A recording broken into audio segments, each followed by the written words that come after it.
Hello everyone, welcome back to the channel. Today we're just going to be doing a quick comparison between these two radios here I have in front of me.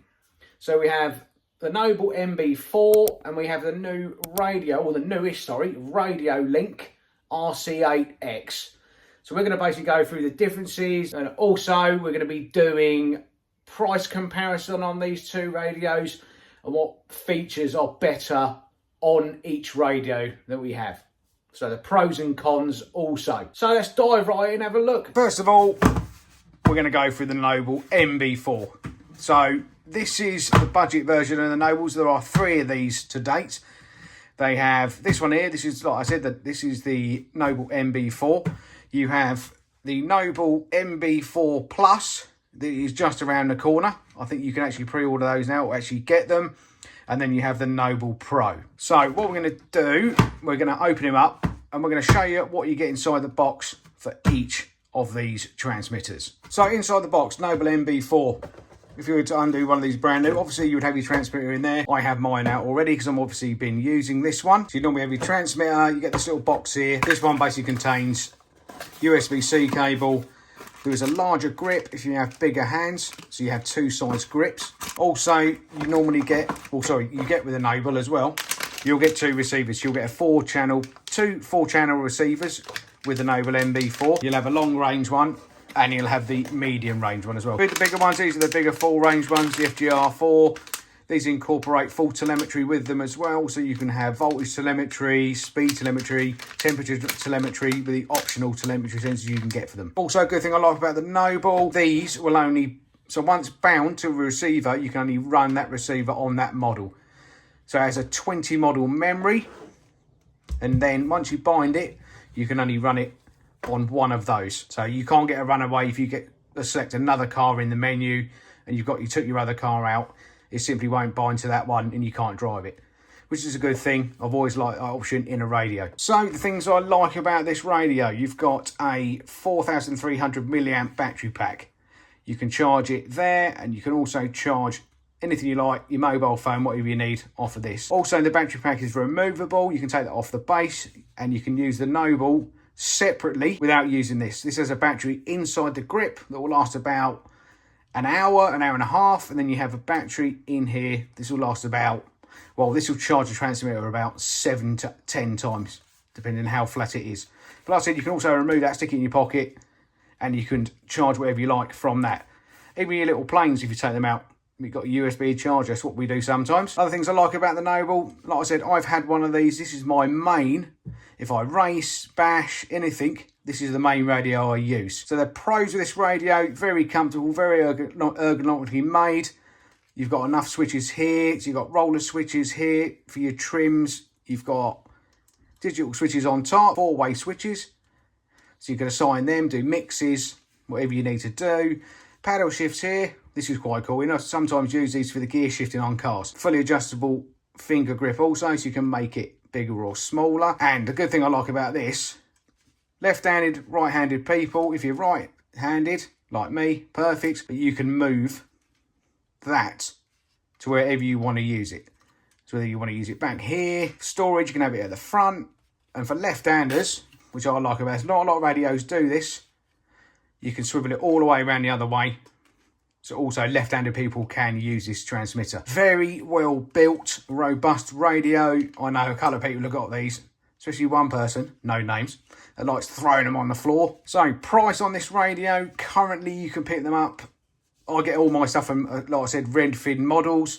So Redfin models stock these all the time, and they're £199.99 in the UK, or about $230. It's fantastic mid-range radio. It does everything, like I said, 20 model memory in there, and we'll go through that now. So to charge it, you just press the bottom button here, and that will charge the top section as well. Power on. Welcome to Noble. So the menu on these, very, very easy to use. Menu button, all fully touchscreen. Obviously, you've got your reverse, endpoint adjustment, sub-trim, all the usual stuff you'll need. You've got a timer. This is your model memory here. Easy enough, just click on there.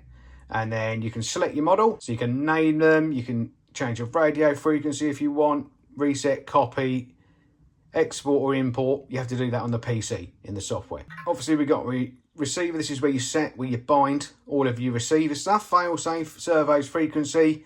For those cheaper servos, if you don't know, if you click in here, if you do not have a digital servo, you need to change these to analog. So if you've got a cheap digital steering servo, you would click that, and then you change it to 50 hertz. Otherwise, you'll end up burning servos out. So next thing I like, so you'll find again, a lot of people with these, especially in the speedrun hobby. I know a lot of people use these radios for speedruns because this has launch control. On the throttle, you can go up to 10 seconds. So as I said, they are fantastic for speedruns. Everybody loves them.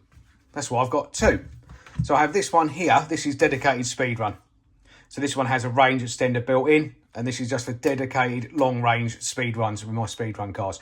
So I use these ones at Rosser. So that is just dedicated speedrun Noble MB4. So fantastic. You can use boats on this. It has boat settings, car settings. You can do display settings. You can change anything you want. You can change the colour of the LEDs on the transmitter. It'll indicate when the battery's low. So you've got full telemetry, like I said. Any telemetry loss, it will tell you. And it's got voice on it also. One thing I do want to discuss with you is the downsides I find with this radio. And there is only really one downside to this radio, and that is the model memory. So there is only 20. Obviously, not a lot of people have more than 20 RC cars, but if you do, like me, I ran out of model memory. So I had 20 cars, and I was a bit stuck. So I was like, what do? Okay, so I can just test another radio. So that's what I'm doing now. So fantastic mid-range transmitter, as I said, for $200. It's absolutely fantastic. If you've got any questions about the radio, comments in the description. Sorry, leave a comment and I'll get back to you about it. As I said, we stock these at Redfin, so if you want one, let us know. Moving on to the Radiolink. You get a nice package with this one. There's another drawback with the Noble. You don't get a carry case with it, where you do with the Radiolink. You get the general stuff, so you get your full instruction guide, warranty and conformity, screen protector, an X-strap if you want that, and this lead here, this is a telemetry lead.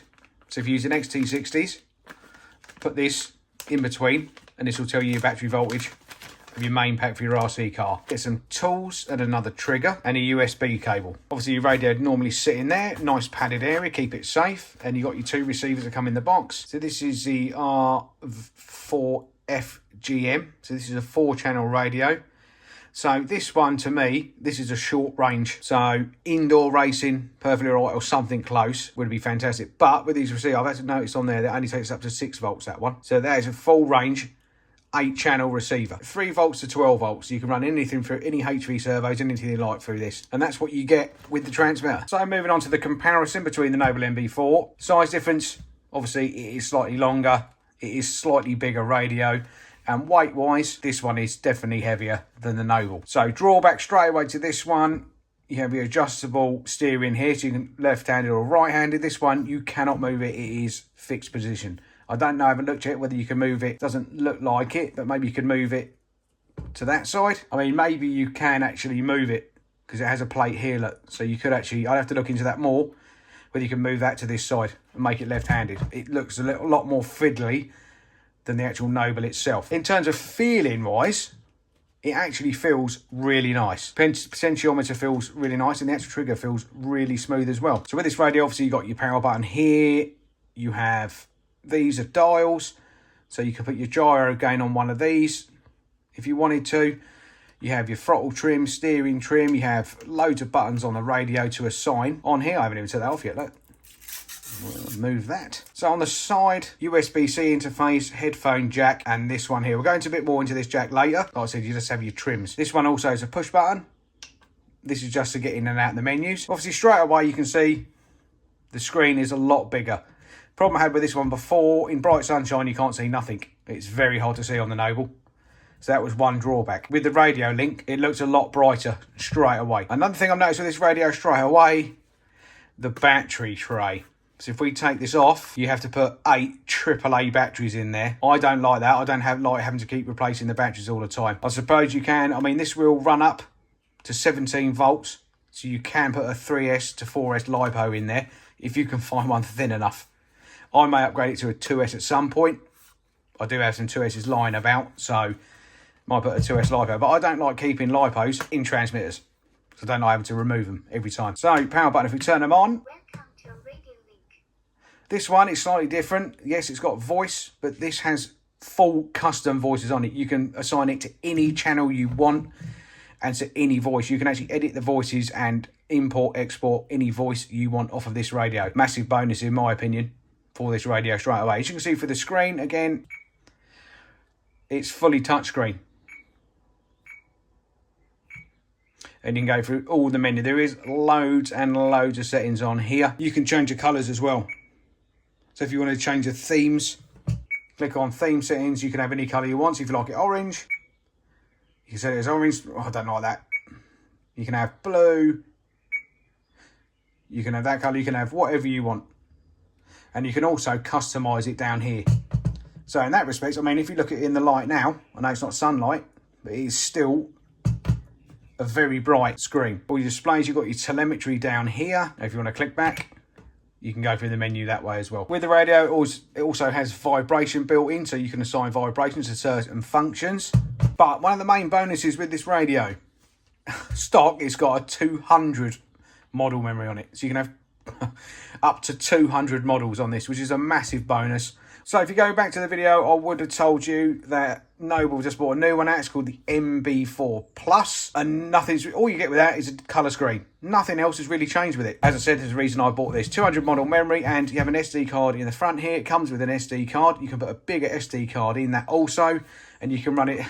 You could have 400 models on there if you wanted to. You can put your neck strap on there as well. But one of the other reasons, main reasons I bought this radio. So this radio has an FPV screen on it also. I've ordered the bits for it, and we're going to do that in a later video. On the side here, you can plug in the USB-C and this jack here. You can plug an FPV transmitter in there, and if you've got obviously the receiver, then on this screen here, then becomes your FPV screen. So in another video, we're going to set all that up. I'm going to build a crawler, and we're going to have FPV and head tracking built in, and we can view it through that screen. That is one epic thing about this radio. Overall, I think it's really nice. It has a lovely feel. The pros, it looks like I said, the screen is a lot brighter. It feels a little bit more responsive. It has some of the same features. You've got launch control on the radio, timers, servo speed. Overall, it looks really good. So a quick one that I didn't touch on earlier, the price of the Noble I did, price of this, and which one would you buy, or which one should I say, should you guys buy? Anyone looking to buy a good radio, even a starter radio, which one to buy? In my opinion still, I would lean towards buying the Noble MB4. Just as a simple reason is, it's cheaper. This radio at the time of me doing this video is around, depending where you look, to £300 to £350. That makes it £150 more expensive than the Noble. Is it worth more money? I don't think so. Just as it's got the FPV built into it, so you can use it, I still don't think it's worth it. Still could be a great radio. I haven't tested it yet. I am going to be putting it on one of my new RC cars that I'm going to take out soon. Then I'll let you know how I get on with it. I'll come back and do another maybe review in a couple of months, see how we're getting on with it. But for people starting out or to get into the hobby, Noble MB4 all the way. So guys, this video is a few months later. Since I filmed, so the last bit a couple of seconds ago, it's been about 6 months. So it's given me a good chance to test this Radiolink against the Noble. And there's one clear winner, and you see why I have two of them. Max has three. This radio, in my opinion, for the price, I mean, that's £100 more expensive than this. It's ludicrous. I've had runaways with this. I had my TRX4 try to climb my arm inside the house. I know sometimes they can be a bit funny with all the Wi-Fi and stuff, but I've never had a problem with my Noble. This, and even with my big rock today, there's a video for that as well, I rebound it in the house, and literally the steering would stop working, like it going to failsafe and stop working. I do not get this with this one at all. Now the massive issue with this nearly burnt the house down. These ones, they have lithium-ion batteries, one in the handle, one here. This one, you have to put 12 AAA batteries in it. They lasted me 2 hours, and that was it. And that's not cheap. So I didn't want to do that. These will run on a LiPo as well. So I ran out on a 2S LiPo. This 2S LiPo that I left inside that radio. I took it out today. if you can see that, how puffy that battery is. That was brand new, this little battery. That radio completely and utterly drained this battery down to 0, which you know with lithium polymer or LiPo batteries is not a good idea. They are very, very dangerous. So this could have basically exploded in the house due to this radio. I have no idea. Why is it draining battery power when it's not even being used? At the point of filming this as well, like I said, it's a few months later on since the first section of the video, there was a new Noble, it's a Noble Plus, which has got a fantastic colour screen on it. I don't need one, so I won't be getting one, because this does me fine, but it's £240. And it's way so much better than this, in my opinion. I don't know if I know other people have had issues with these. It would never be my go-to radio for anything. It looks lovely and it feels lovely, but for obviously one-handed filming as well, yeah, not great. And overall, I wouldn't even use it for speed running. A few people have asked me for that as well. But the amount of money this will cost you, I mean, that £200 for the radio, 50 quid for the long range extender on top, and then my mate Chris to fit it, which I gave him like 50 quid for. That's 300 quid. So unfortunately, that radio, I would not recommend it to anyone unless you've got money to waste. It's just ludicrous in my opinion. Runaways, fires. That should not be draining batteries. Anyway, rant over. Yeah, that's the end of the video. So, like and subscribe if you like this sort of video. Leave a comment below and see if you've had any experience with this radio. And let me know what you think of it. But for me, no good. So, yeah, for this video, nice one, guys. Speak to you later. Ciao for now.